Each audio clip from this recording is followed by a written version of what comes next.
Assalamualaikum warahmatullahi wabarakatuh. Waalaikumsalam warahmatullahi wabarakatuh. Alhamdulillahi rabbil alamin. Wassalatu wassalamu ala asyrafil anbiya'il mursalin Sayyidina Maulana Muhammadin wa ala alihi wa ahli baitihi wa ashabi ajma'in. Qaulu subhanaka la ilma lana illa ma 'allamtana innaka antal alimul hakim. Amma ba'd. Hadratil mutaramin, para alim, para ulama, segenap bapak ibu dan guru yang hadir saat ini, dan semua siswa-siswa Samariam kelas 10, 11, 12 yang dirahmati, disayangi, dicintai Allah Subhanahu wa taala. Fa insyaallah moga-moga kita semuanya menjadi ahli surganya Allah Subhanahu wa taala. Amin ya rabbal alamin. Mari kita awali dengan baca doa thalabul ilmi. Moga-moga diberikan oleh Allah Subhanahu wa taala ilmu yang bermanfaat, ilmu yang barakah, ilmu yang mengantarkan kita semuanya selamat dunia sampai akhirat. Amin ya rabbal alamin. Bismillahirrahmanirrahim. Allahumma anfa'na bima 'allamtana wa 'allimna ma yanfa'una wa zidna ilman nafi'a. Al-Fatihah. أعوذ بالله من الشيطان الرجيم. بسم الله الرحمن الرحيم. الحمد لله رب العالمين الرحمن الرحيم مالك يوم الدين إياك نعبد وإياك نستعين اهدنا الصراط المستقيم صراط الذين أنعمت عليهم غير المغضوب عليهم ولا الضالين آمين. اللهم صل على سيدنا محمد وأشر الظالمين بالظالمين. اللهم صل على سيدنا محمد وأشر بالظالمين وأخرجنا من بينهم سالمين وعلى آله وصحبه أجمعين. Allahumma sholli ala Sayyidina Muhammad. Allahumma sholli alaihi. Materi kita kali ini adalah terkait dengan mati syahid. Mati syahid. Supaya kalian tahu orang-orang yang dikategorikan mati syahid. Ada mati syahid itu dunia dan akhirat, seperti perang di zamannya Kanjeng Nabi. Maka ini beberapa riwayat menyampaikan tidak perlu dimandikan, tidak perlu dikafani pakai baju itu. Ada riwayat juga tidak perlu disolati, langsung dikuburkan. Sebab apa? Orang ini mati syahid langsung jaminan masuk surga, dosa-dosanya habis.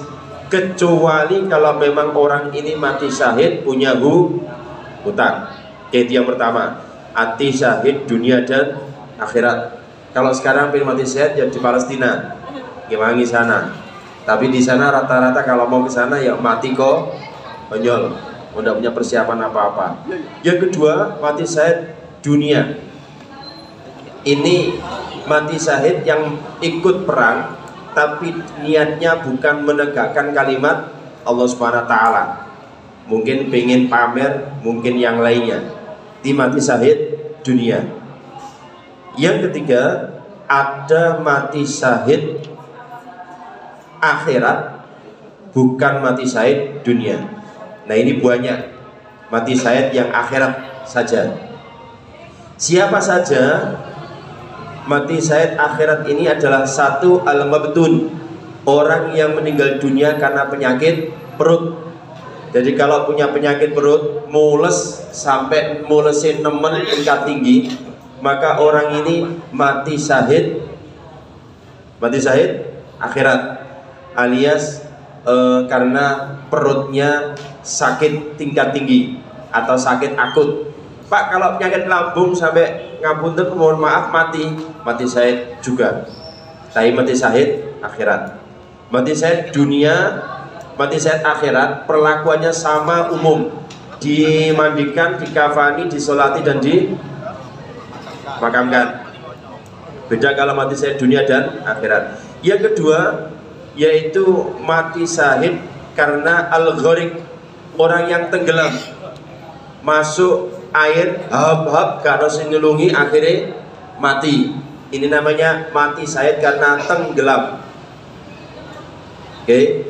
Yang ketiga, al-khariq, mati syahid karena terbakar. Jadi kalau terbakar, mati syahid adalah kategori mati syahid akhirat. Jadi karena terbakar, kobongan rumahnya anak turu, tiba-tiba kerasa anget, kate metu gak iso. Akhirnya mati di situ, menjadi mati syahid. Yang berikutnya, orang yang mati syahid karena zatul jambi, penyakit paru-paru. Penyakit paru-paru. Ya, tidak tahu paru-paru apa ya. Seperti, tapi kalau karena rokok ya tidak tahu lagi. Cuma kalau penyakit paru-paru, asli paru-paru, dimungkinkan besar mati syahid akhirat. Ini dibuat-buat, wallahu a'lam. Tapi moga-moga lah. Moga-moga pokoknya penyakit paru-paru apapun, kalaupun mati gara-gara paru-paru, moga-moga mati syahid. Tapi kalian jangan berharap, oh ngono aku tak rokokan ya Pak, lumayan oleh mati syahid. Jangan. Nek wis ngono ku belum tentu bisa mati syahid. Bisa mati sangit. Oh digawe dhewe. Ya. Oke. Yang berikutnya, wanita yang meninggal karena nifas atau ketika nifas. Wanita meninggal karena atau ketika nifas. Jadi setelah melahirkan, terus kemudian keluar darah banyak, masa nifas, meninggal dunia, maka mati syahid. Maka berbahagialah bagi wanita, prosentase mati syahid itu besar sekali. Ya, tapi ya tetap enak masih hidup. Bakso enak, soto enak, rawon enak, kikil ya enak. Apalagi yang masih belum nikah, nikah itu enak, iya toh? Bagi guru-guru yang muda belum merasakan. Saya, Bu Rupi, Bu Yumi merasakan nikah itu nyaman. Ya Allah. Oke. Yang berikutnya, orang yang meninggal jauh dari luar daerah tempat tinggalnya, alias terasing, tidak ada yang memberikan apapun, akhirnya kemudian meninggal dunia. Ini mati syahid. Jadi di tempat terpencil atau di tempat terasing, dia tidak bisa memenuhi kebutuhan, makanya juga kurang. Akhirnya kemudian dia mau minta izin, malu, sampai kemudian ternyata seperti itu, meninggal dunia, maka mati syahid. Berikutnya lagi, meninggal dunia karena wabah atau taun. Seperti kemarin corona itu, kalau ada yang meninggal, insya Allah mati syahid. Asal Islam, asal mukmin, asal ikhlas, asal sabar, maka insya Allah mati syahid. Dan itu harus berlabel Islam dulu. Selain Islam ya tidak iso. Itu karena taun, penyakit wabah. Ya nanti ada wabah apa, dan moga-moga tidak ada lagi. Jadi kalau ada wabah-wabah sampai meninggal dunia, itu menjadi mati syahid. Yang berikutnya, meninggal dunia karena tertimpa benda keras, runtuhan bangunan.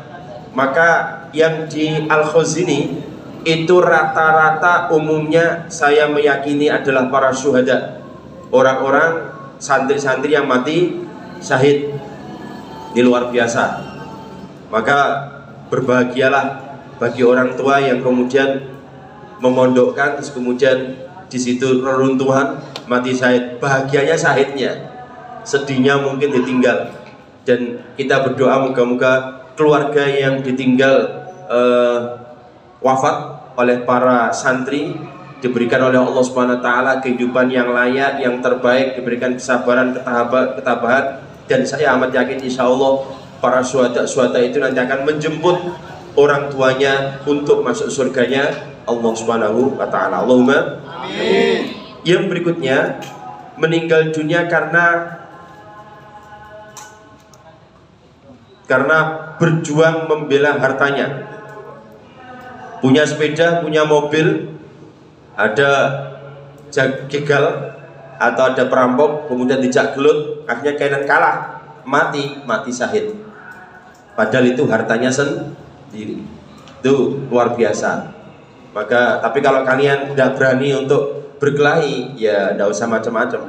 Bodoh karo setor. Oh. Jadi dia ngerampok apa kemudian kita tidak bisa apa-apa, ya sudahlah. Hitung-hitung besok sedekah.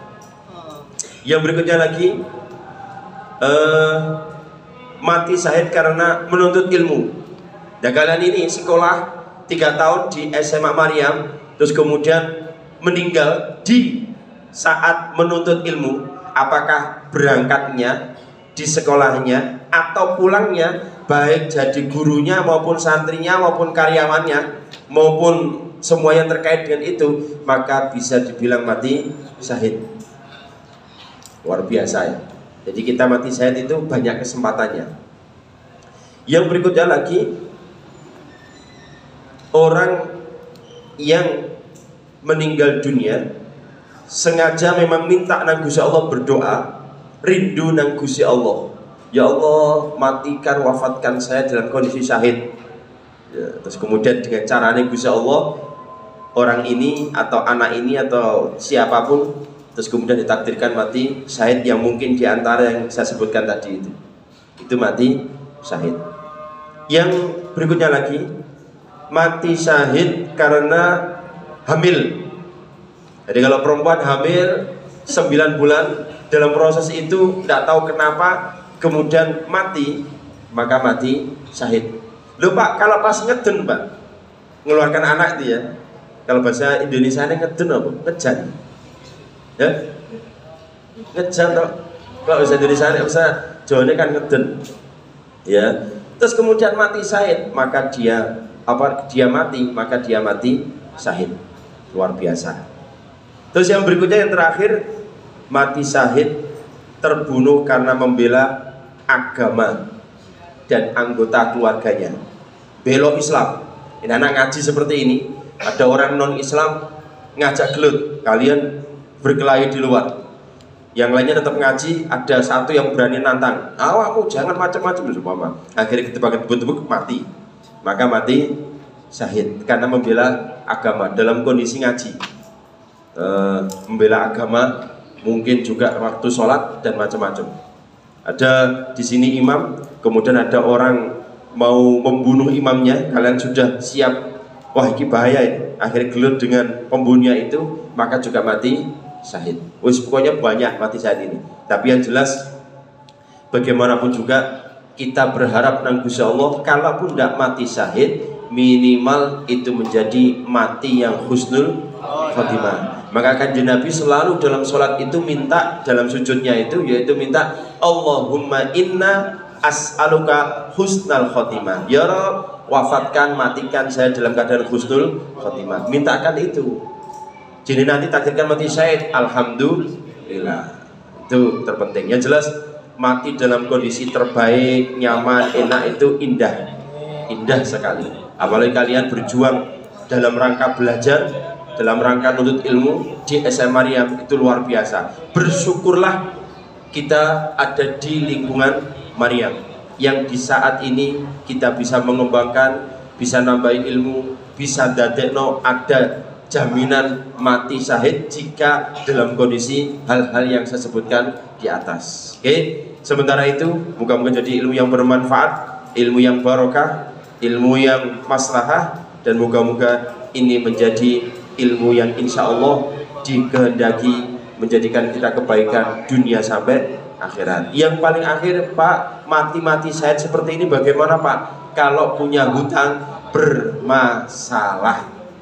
Jadi kalau orang yang wape apapun dan dia mati syahid bagaimanapun, kalau punya hutang tetap bermasalah. Bahkan kanjeng Nabi pun tidak mau menyolati orang yang mati dalam kondisi punya hutang. Maka jangan punya hutang ya. Kalau punya hutang upayakan ada perkiraan bisa nyaur. Baik, moga-moga ilmu kita manfaat, barokah dunia sampai akhirat. Al-Fatihah. A'udzubillahi minasyaitonir rajim. Bismillahirrahmanirrahim. Alhamdulillahirabbil alamin. Arrahmanir rahim. Maliki yaumiddin. Iyyaka na'budu wa iyyaka nasta'in. Ihdinas siratal mustaqim. Siratal ladzina an'amta 'alaihim غير المغضوب عليهم ولا الضالين آمين. أستغفر الله برايا أستغفر الله من الخطايا ربي زدني علما نافعا ووافقني عملا صالحا. بسم الله الرحمن الرحيم. والعصر إن الإنسان لفي خسر إلا الذين آمنوا وعملوا الصالحات وتواصوا بالحق وتواصوا بالصبر. صدق الله العظيم. كلام لا يمل سماعه تنزه عن قولي وفعلي ونياتي أستكفي من كل داء ونور دليل لقلبي عند جالي وخيراتي فيا رب دعني بسر حروفي ونور به قلبي وسمعي ومقلاتي. كفرة المجلس. سبحانك اللهم وبحمدك أشهد أن لا إله إلا أنت أستغفرك وأتوب إليك. والله موفق لكم الطريق. السلام عليكم ورحمة الله وبركاته. Waalaikumsalam warahmatullahi